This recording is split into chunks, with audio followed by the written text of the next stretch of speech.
LCM online channel में आप सभी का स्वागत है।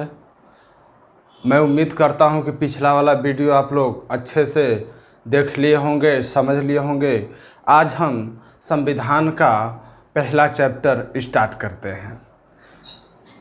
पहले तो एक क्वेश्चन दोस्तों सबसे ज़्यादा पूछा जाता है कि भारतीय संविधान को किसने लिखा था। ये कई बार क्वेश्चन पूछा गया है एग्ज़ाम में। और भारतीय संविधान किसके द्वारा लिखी गई या भारतीय संविधान को लिखा कौन था, तो प्रेम बिहारी नारायण रायजादा। प्रेम बिहारी नारायण रायजादा।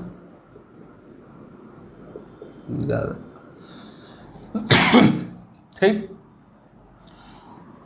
अगर भारतीय संविधान किसके द्वारा लिखी गई तो प्रेम बिहारी नारायण रायजादा। आप सिर्फ जो है रायजादा ही याद रखिएगा। रायजादा से ही आप ऑप्शन पकड़ में आ जाता है कि भारतीय संविधान के लेखक को कौन है, तो रायजादा।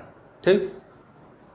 आइए देखिए, आज हम लोग स्टार्ट करते हैं भारतीय संविधान।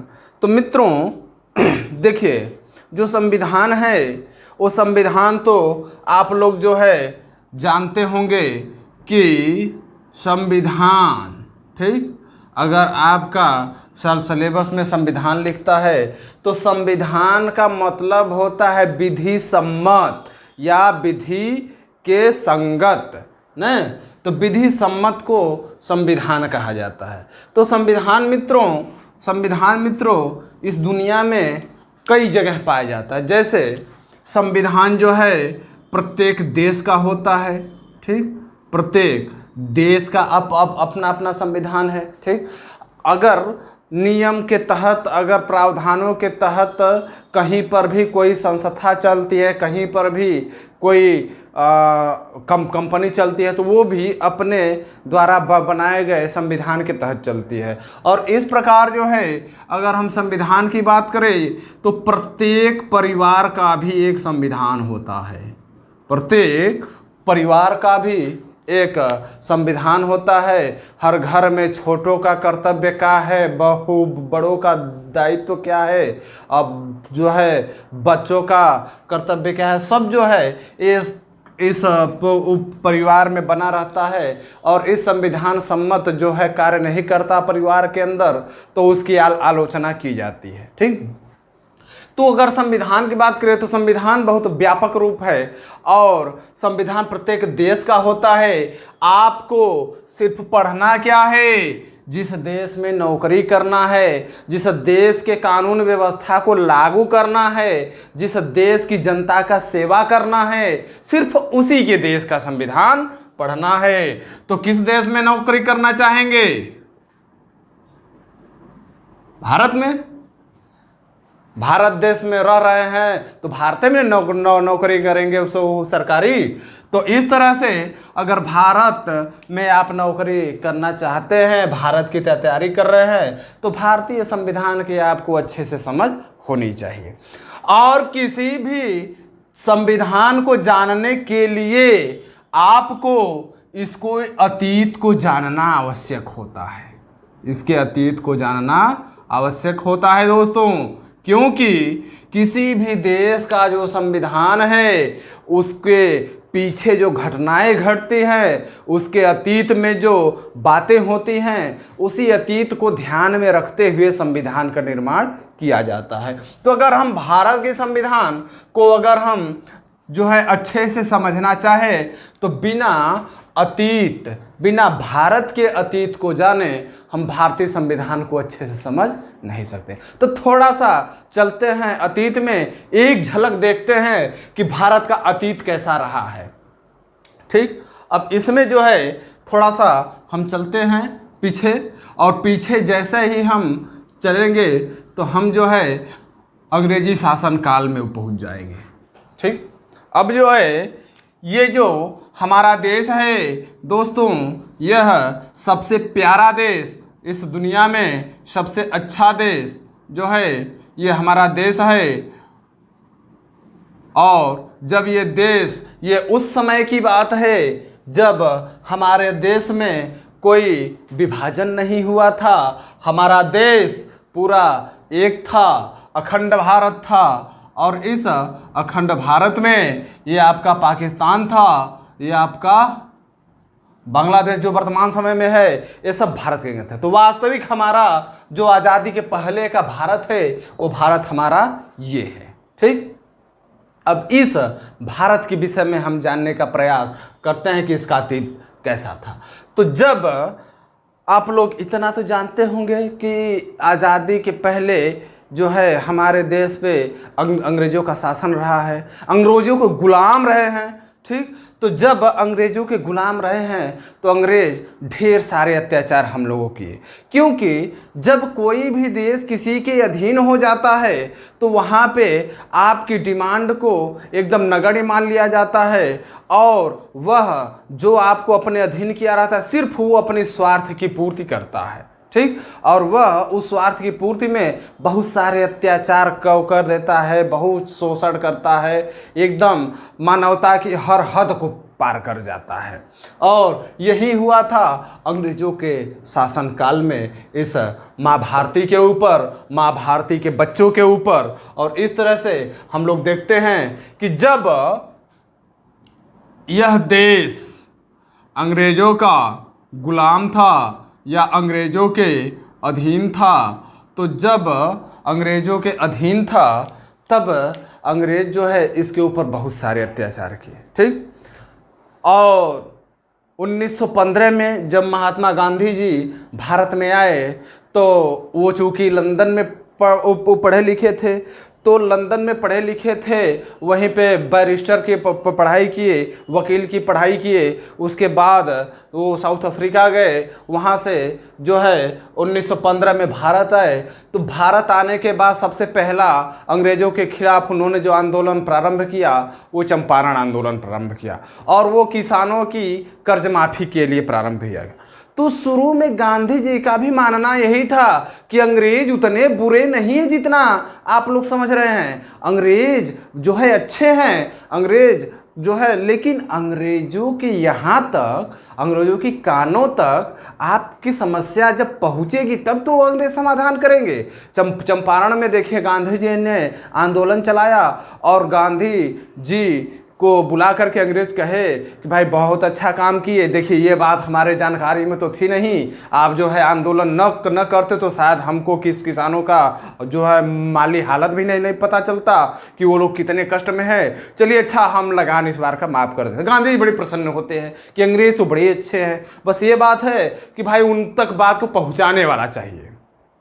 चलता रहा, लेकिन गांधी जी का भ्रम दूर हो जाता है जब प्रथम विश्व युद्ध के बाद जब अंग्रेज़ों ने इनके साथ छल किया।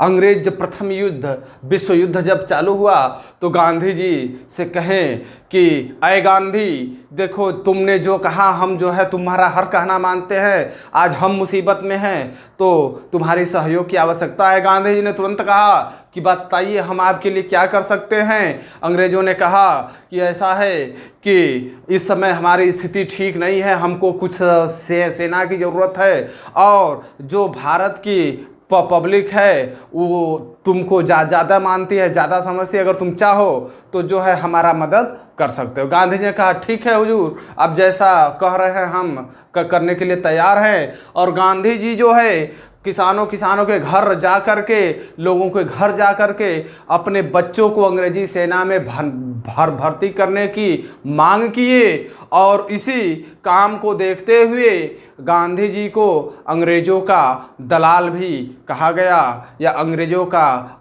जो है सर्जेंट भी को कहा गया। लेकिन गांधी जी का भ्रम तब दूर होता है जब अंग्रेज कहते हैं कि एक बार प्रथम विश्व युद्ध हम जीत जाएंगे तो जैसा जैसे तुम कहोगे हम सुधार कर देंगे। जब गांधी जी जो है प्रथम विश्व युद्ध के समाप्ति के बाद अंग्रेज़ों के पास गए हैं दोस्तों, तो वहाँ पर वो लोग गांधी जी का कहना जो है नहीं वो माने हैं, और बदले में जो है जितनी अच्छी अच्छी बात गांधी जी से कहे थे कि हम ये सुविधा दे देंगे, ये काम कर देंगे, वो काम कर देंगे, पब्लिक की समस्या दूर कर देंगे, ऐसा कुछ नहीं किए क्या? रोलट एक्ट दिए। रोलट एक्ट जो है बिना जो है दलील वाला कानून था, जो भी जो है अंग्रेजों के खिलाफ बोलेगा तुरंत जो है बिना जो है समस्या बताए तुरंत उसको पकड़ करके जेल में डाल देंगे। इतना खतरनाक। गांधी जी को बड़ा दुख हुआ कि देखिए हमारे साथ छल कर गए, अपना काम निकाल लिए, जब हमारी बारी आई तो जो है हम हमारे लिए कुछ किए नहीं। फिर गांधी जी इसी तरह चलते रहे, और भी असहयोग आंदोलन हुआ, फिर सविनय अवज्ञा आंदोलन हुआ। सविनय अवज्ञा आंदोलन गांधी जी बड़े जोर शोर से चला रहे थे।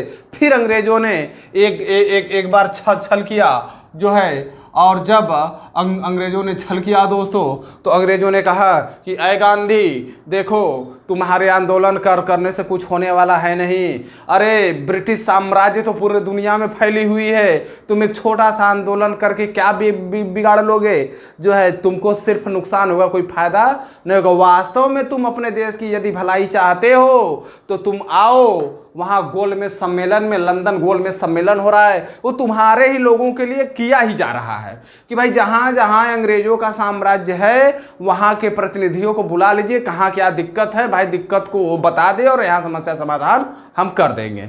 गांधी जी को बहकाते बहकाते जो है सविनय अवज्ञा आंदोलन बंद करा दिए, और सविनय अवज्ञा आंदोलन गांधी जी बंद करके चले गए लंदन। और जब लंदन गए तो गांधी जी को जो भरोसा दे करके अंग्रेज बुलाए थे, एक भी बातों पे खरा नहीं उतरे। गांधी जी को बड़ा दुख हुआ। गांधी जी को कहें कि देखिए इतना जो है मेहनत से हम आंदोलन को खड़ा किए थे, और जो है हाई आंदोलन भी हमारा ख़त्म करवा दिए, और बदले में हमको कुछ दिए नहीं। और गांधी जी जब लंदन से लौटे जेम्स पैलेस से, तो एक ही बात वो बोले कि हमने तो आपसे सिर्फ रोटी मांगा था और बदले में आपने हमें पत्थर दिया।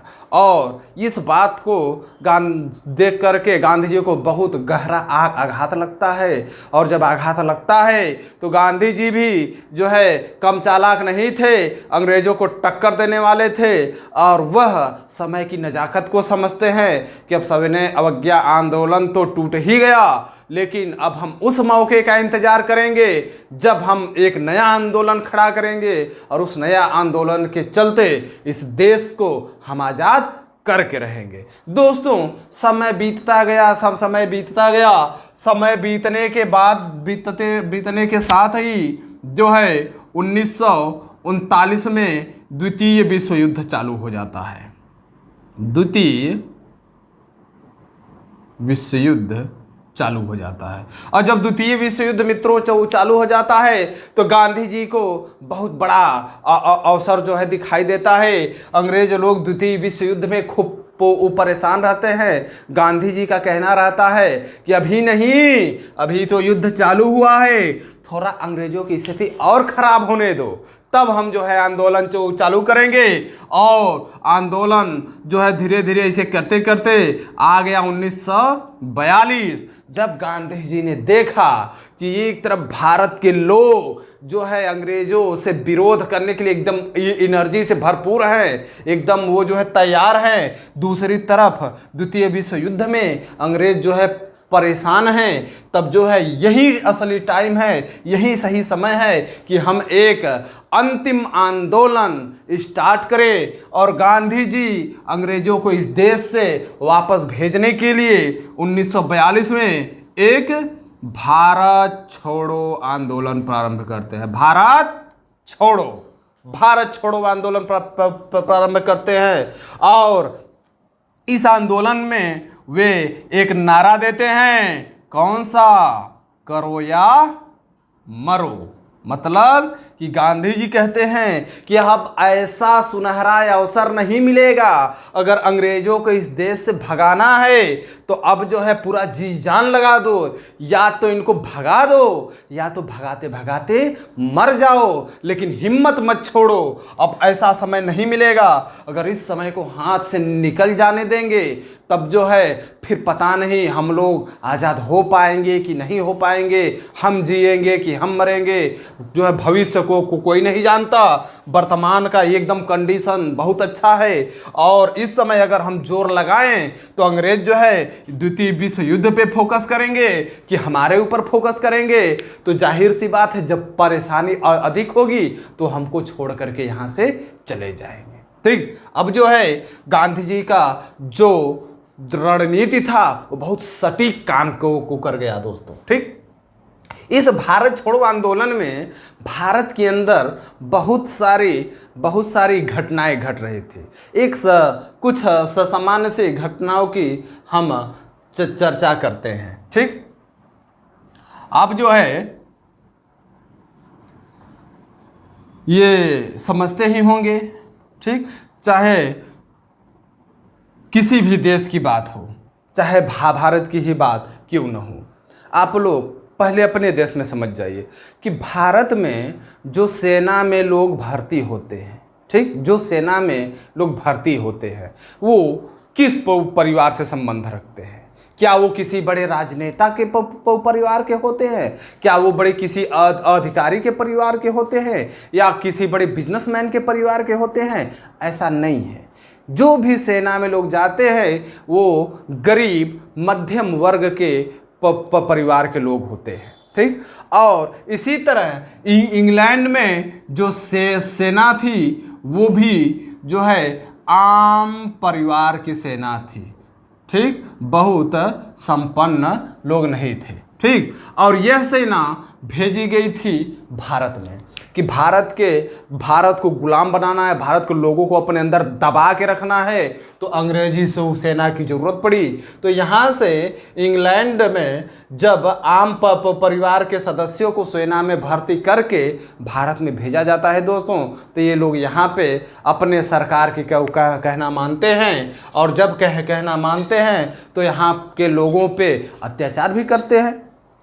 अब जो है स्थिति क्या बनती है कि जब गांधी जी भारत छोड़ो आंदोलन प्रारंभ किए, तब गांधी जी ने नारा दे दिया था कि करो या मरो। हालांकि कहा जाता है और सबका मानना भी यही है कि गांधी जी का आंदोलन पूर्णतः अहिंसक था, लेकिन आप जानते हैं कि पूरे देश में इतना व्यापक रूप में आंदोलन जब जोर पकड़ लिया, जब फैल रहा है, तो लाखों लोगों में 2-4 लोग तो जो है खुरापाती रहते ही हैं, 2-4 लोग तो हिंसक घटना कर ही देते हैं। और इसी तरह भारत छोड़ो आंदोलन में छुटपुट घटनाएं होती रही, जिसकी भनक गांधी जी तक उड़ नहीं जाती थी। अब जो है वो इस प्रकार की घटनाएं होती थी कि मान लीजिए कोई अंग्रेजी सेना का जुलूस जा रहा है। ठीक, अंग्रेजी सेना का जुलूस जा रहा है। अब उस जुलूस में से मान लीजिए कि 1-2 सैनिक जो है भटक गए या अपने जुलूस से छूट गए, तो 1-2 सैनिक जो भटक जाते थे उनको जो है विरोधी लोग जो है अंग्रेजों के खिलाफ जो आंदोलन कर रहे थे उनको पकड़ करके मार डालते थे, मार के उनको गायब कर देते थे। और जब गायब कर देते थे तो लापता हो जाते थे। तो जब लापता हो जाते थे तो गांधी जी का तो एक ही कहना था कि हम तो भाई अहिंसक आंदोलन चलाते हैं, ऐसी कोई घटना हमारे आंदोलन में हुआ ही नहीं था। धीरे धीरे यहाँ के लोग, यहाँ के जो इंग्लैंड के जो आम परिवार के लोग थे वह लोग चिंतित होने लगे। ठीक भाई, इस सेना में किसी का बाप रहा होगा, किसी का बेटा रहा होगा, किसी का भाई रहा होगा, किसी का पति रहा होगा, और वह जो है भारत में आया है। अब इंग्लैंड में लोग चिंतित होने लगे कि स्थिति बड़ी खराब हो गई है, पता नहीं भारत से हमारे परिवार का सदस्य वापस आ पाएगा कि नहीं आ पाएगा। इंग्लैंड का जो आम परिवार है, जो आम जनता है, वो बड़ी चिंतित हो गई। अब इसी समय इंग्लैंड में एक नई पार्टी जन्म लेती है और उस पार्टी का नाम रहता है लेबर पार्टी। लेबर पार्टी, और इस लेबर पार्टी को मजदूर दल भी कहा जाता है। मजदूर दल नई पार्टी आई थी अस्तित्व में, एकदम नई पार्टी आई थी। और जब यह अस्तित्व में आई तो यह जो है समय की नज़ाकत को और आम परिवार के दर्द को समझते हुए यह एक घोषणा पत्र जारी की, इलेक्शन के समय घोषणा पत्र जारी की। ठीक, और घोषणा पत्र में लिखा कि यदि हमारी सरकार जो है सत्ता में आती है, यदि आप हमको वोट देते हैं, तो जिस दिन हमारी सरकार सत्ता में आएगी उस दिन जो है हम भारत को आज़ाद कर देंगे, भारत से सारे अपने अंग्रेजी सैनिकों को, सारे अपने भाई बहनों को वहाँ से वापस बुला लेंगे। अब जो है आम परिवार बड़ा प्रसन्न होता है कि यहाँ पे जो हमारे परिवार के सदस्य जाके भारत में फंस गए हैं, ये सरकार कह रही है कि हम उनको वापस बुला लेंगे। अब इसकी घोषणा पत्र को देखते हुए पूरा जो है इंग्लैंड की जो पब्लिक थी, जो आम आदमी थे, वो पूरी तरह जो है पूरा वोट जो है मजदूर दल को दे देते थे। और इस मजदूर दल का जो अध्यक्ष था उस समय वो था क्लीमेंट एटली। कौन था? क्लीमेंट एटली, नाम सुने होंगे।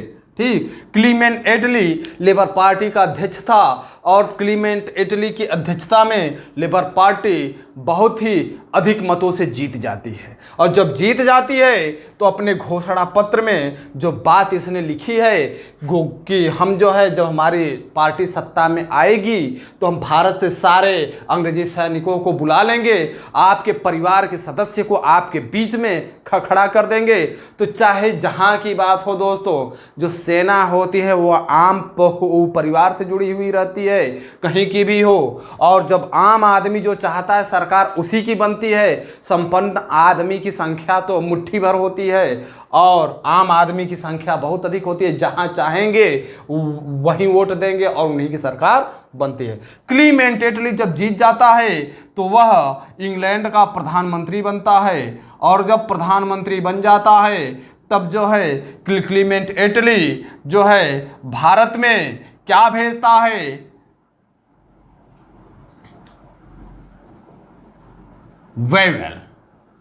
वेवेल योजना। ठीक, ये कब भेजता है? 1944 में वेवेल के भेजता है कि ऐसा है कि आप जाइए और वहाँ से भारत के लोगों से बात कीजिए, वहाँ के नेताओं से बात कीजिए कि हम अपने सैनिकों को बुला रहे हैं लेकिन आप हमारा उपनिवेश बनकर ही रहेंगे। ठीक, और जब वेवेल भारत आता है तो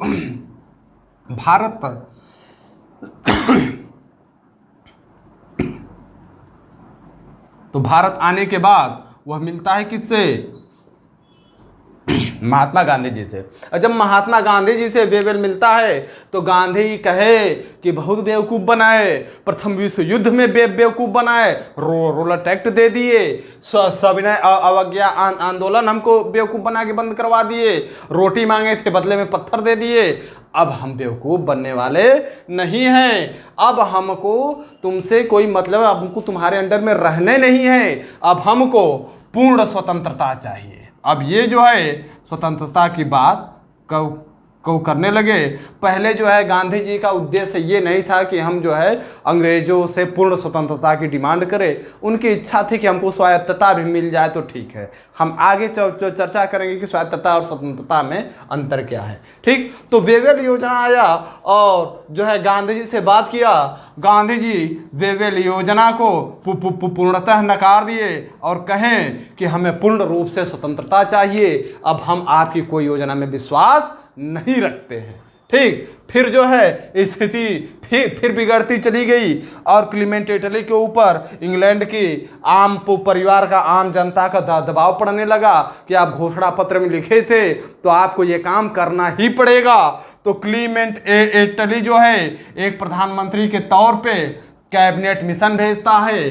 कब भेजता है मित्रों? 1946 ईस्वी को। 1946 ईस्वी को वह कैबिनेट मिशन भारत में भेजता है। यह कैबिनेट मिशन भारत आता है और जब भारत आता है तब यहाँ की स्थिति क्या रहती है इसको हम लोग देखेंगे अगले वीडियो में। आपका जो है स्पेशल क्लास एकदम प्रारंभ हो जाएगा। इस कॉन्सेप्ट से भी आपके ढेर सारे क्वेश्चन बनते हैं। जैसे जब जो है कैबिनेट मिशन भारत में आया, उस समय इंग्लैंड में किस पार्टी की सरकार थी? तो लेबर पार्टी की थी, या ऑप्शन में मजदूर दल भी दे सकता है। ठीक, और ये भी पूछा जाता है कि कैबिनेट मिशन के समय इंग्लैंड का प्रधानमंत्री कौन था? तो क्लीमेंट एटली था। और ये भी पूछा जाता है कि वेवेल योजना भारत में कब भेजी गई? तो 1944 ईस्वी में भेजी गई। अगर पूछा जाए कि कैबिनेट मिशन भारत में कब आया, तो 1946 ईस्वी में आया। यही कैबिनेट मिशन जिसमें 3 सदस्य वो शामिल थे, हम लोग अगले वीडियो में देखेंगे कि 3 सदस्य शामिल थे, और तीनों सदस्य जो है यहाँ पे आते हैं तो कांग्रेस और मुस्लिम लीग दोनों के जो है अध्यक्षों से, महत्वपूर्ण नेताओं से बात करते हैं। और यही कैबिनेट मिशन अपने रिपोर्ट में ये बताता है कि भारत के लिए एक संविधान बननी चाहिए, भारत एक संघ के रूप में होना चाहिए। इसकी चर्चा हम अगले वीडियो में करेंगे, उसको देखना न भूलो दोस्तों। आज के लिए बस इतना ही। बहुत बहुत धन्यवाद। जय हिंद, जय भारत।